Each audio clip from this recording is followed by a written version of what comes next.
Il y a des moments dans la vie où quelque chose se casse. Pas physiquement, pas visiblement.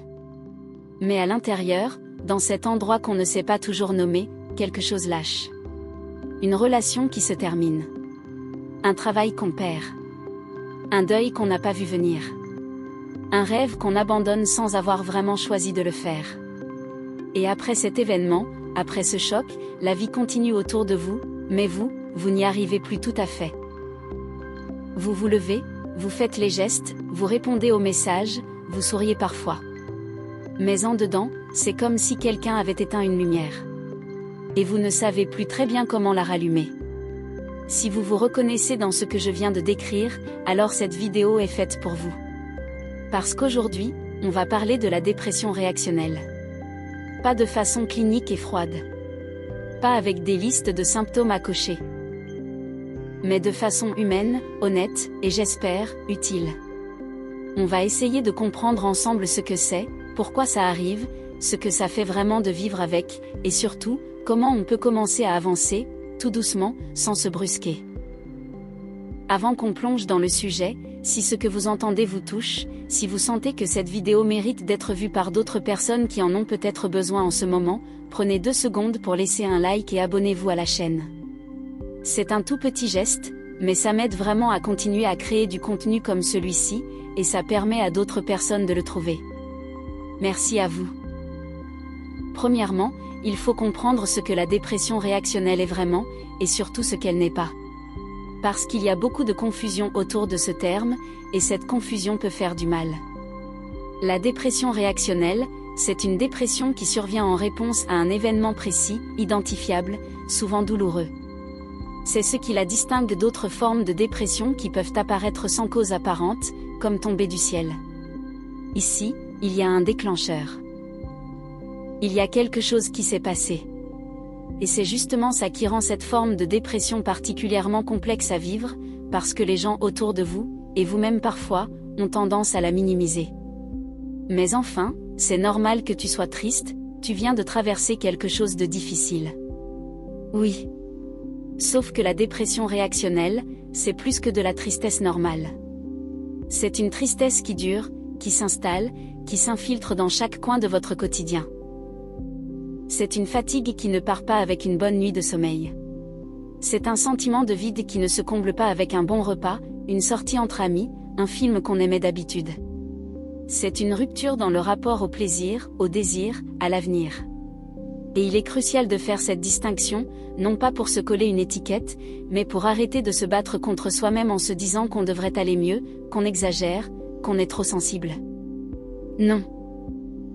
Ce n'est pas de la faiblesse.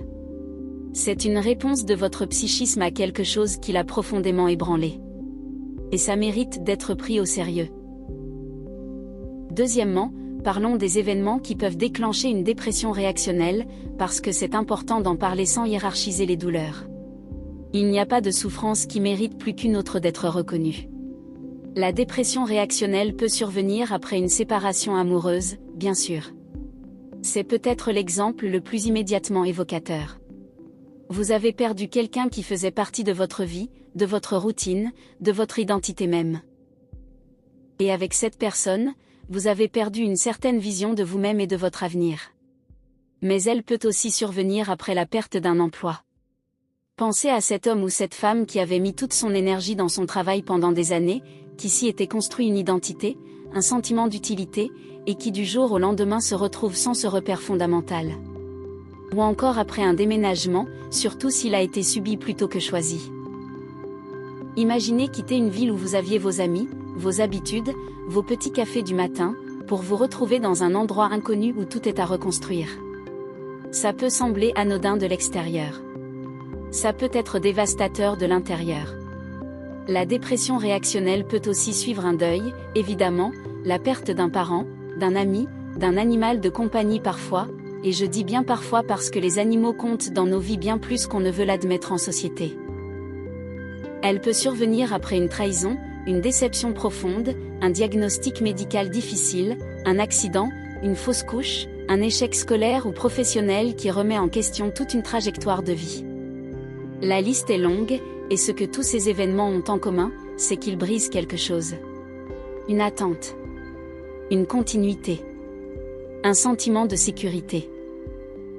Et c'est cette rupture, cette discontinuité dans ce qu'on croyait pouvoir compter, qui plonge certaines personnes dans cet état dépressif. Troisièmement, et c'est peut-être le point le plus important pour celles et ceux qui vivent cela en ce moment, parlons de ce que ça fait vraiment de traverser une dépression réactionnelle. Pas les symptômes listés dans un manuel médical.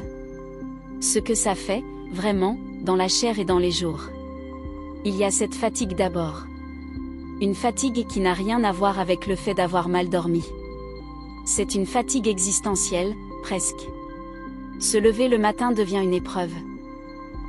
Pas parce qu'on est paresseux, mais parce que le matin arrive avec sa lumière et ses exigences, et vous n'avez plus l'énergie de faire semblant que tout va bien. Vous avez l'impression de porter quelque chose de lourd, quelque chose d'invisible que les autres ne voient pas, et ça vous épuise avant même d'avoir commencé la journée. Il y a aussi ce sentiment de déconnexion. Vous êtes là, physiquement présent dans une conversation, dans une pièce, dans un repas de famille. Mais une partie de vous est ailleurs, ou nulle part plutôt. Vous regardez les gens rire et vous vous demandez comment ils font. Comment ils trouvent les choses drôles. Comment ils ont des projets. Comment ils arrivent à vouloir quelque chose. Parce que vous, l'avenir vous semble flou, ou pire, indifférent. Pas forcément sombre, juste, vide. Il y a aussi cette tendance à ruminer, à rejouer encore et encore l'événement déclencheur dans sa tête. Si j'avais dit ça différemment. Si j'avais fait un autre choix. Si j'avais vu les signes avant. La rumination, c'est le cerveau qui cherche désespérément à reprendre le contrôle sur quelque chose qui lui a échappé. Et malheureusement, cette tentative de compréhension se transforme souvent en autopunition. On se juge, on se condamne, on se rejoue le film en boucle sans jamais trouver une fin différente. Quatrièmement, abordons quelque chose dont on parle peu et qui est pourtant très présent dans la dépression réactionnelle, c'est la honte. La honte de ne pas aller bien. La honte de ne pas réussir à rebondir. La honte d'être encore là, dans cet état, alors que l'événement a eu lieu il y a plusieurs semaines, plusieurs mois peut-être.